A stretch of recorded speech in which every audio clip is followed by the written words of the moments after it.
ఇచ్చేటటువంటి అవకాశం ఉంటుంది. ఇక ఆంధ్ర విషయానికి వచ్చినట్లయితే ఈ పథకానికి దరఖాస్తు చేసుకోవడానికి ఎవరు అర్హులు అనేది ముందుగా చూద్దామండి. షెడ్యూల్ కులాల పశుపోషకులు, షెడ్యూల్ తెగల పశుపోషకులు, వలస డీనోటిఫైడ్ తెగలవారు, అలాగే దారిద్ర్య రేఖకు దిగువ ఉన్నవారు అంటే బీపీఎల్ కార్డు కలవాళ్ళు, అలాగే మహిళా యజమాని లబ్ధిదారులు, అలాగే అంగవైకల్య యజమాని కుటుంబాలు, అలాగే భూ సంస్కరణ PMAYG లబ్ధిదారులు, అలాగే అటవీ హక్కుల చట్టం 2006 లబ్ధిదారులు, అలాగే చిన్న సన్నకారు రైతులు ఈ పథకానికి దరఖాస్తు చేసుకోవడానికి అర్హులు.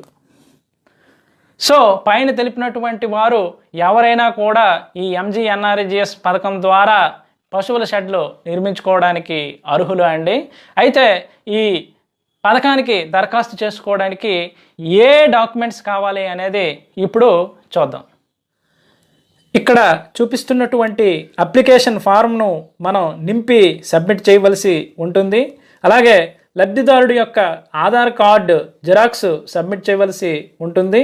అలాగే MGNREGS జాబ్ కార్డు సబ్మిట్ చేయవలసి ఉంటుంది. ఇది గ్రామీణ ఉపాధి హామీ పథకంకి సంబంధించినటువంటి పథకం కాబట్టి ఖచ్చితంగా MGNREGS జాబ్ కార్డు అనేది సబ్మిట్ చేయవలసి ఉంటుంది. నెక్స్ట్ స్థలం హక్కు పత్రం అంటే ఈ షెడ్ నిర్మించేటటువంటి స్థలం మీదని చెప్పేటటువంటి ఏదైనా పత్రం 1B కానీ లేదా పొజిషన్ సర్టిఫికేట్ కానీ లేదా ఇంకా ఏదైనా డాక్యుమెంట్ ఉంటే దాన్ని జిరాక్స్ కాపీ సబ్మిట్ చేయవలసి ఉంటుంది. అలాగే మనం లబ్ధిదారుడి యొక్క బ్యాంక్ పాస్బుక్ జిరాక్స్ కూడా సబ్మిట్ చేయవలసి ఉంటుంది. సో ఎవరైతే ఈ పథకానికి దరఖాస్తు చేసుకోవాలనుకుంటున్నారో వారందరూ కూడా ఇప్పుడు చెప్పినటువంటి డాక్యుమెంట్స్ అన్నీ కూడా రెడీ చేసుకోవాల్సి ఉంటుంది.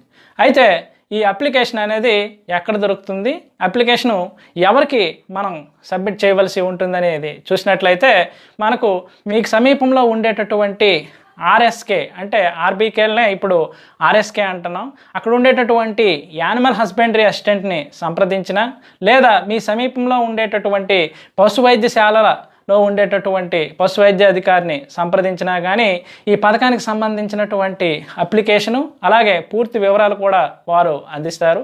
సో ఆ అప్లికేషన్ని మీరు ఫిల్ చేసి ఆ అప్లికేషన్తో పాటు కావలసినటువంటి డాక్యుమెంట్స్ అన్నిటినీ రెడీ చేసుకొని మీ సమీపంలో ఉండేటటువంటి పశు వైద్యాధికారికి సబ్మిట్ చేసినట్లయితే ఆ అప్లికేషన్స్ అన్నీ కూడా నెక్స్ట్ వర్క్ ఎగ్జిక్యూషన్కి MGNREGS డిపార్ట్మెంట్ అంటే గ్రామీణ ఉపాధి హామీ పథకం డిపార్ట్మెంట్కి మీ అప్లికేషన్ అనేది ఫార్వర్డ్ చేసి అక్కడ వర్క్ ఎగ్జిక్యూషన్ అనేది జరుగుతుంది. సో మీకు ఇంకా ఏమైనా ఈ పథకానికి సంబంధించి పూర్తి వివరాలు కావాలనుకున్న వాళ్ళు మీ సమీపంలో ఉండేటటువంటి పశు వైద్యాధికారిని కానీ సంప్రదించినట్లయితే వారు మీకు ఈ డీటెయిల్స్ అన్నీ ఇవ్వడం జరుగుతుంది. సో ఈ వీడియో మీకు బాగా ఉపయోగపడిందని అనుకుంటున్నాను. మరొక మంచి వీడియోతో మళ్ళీ మీ ముందుకు రావడం జరుగుతుంది. అంతవరకు సెలవు. నమస్తే.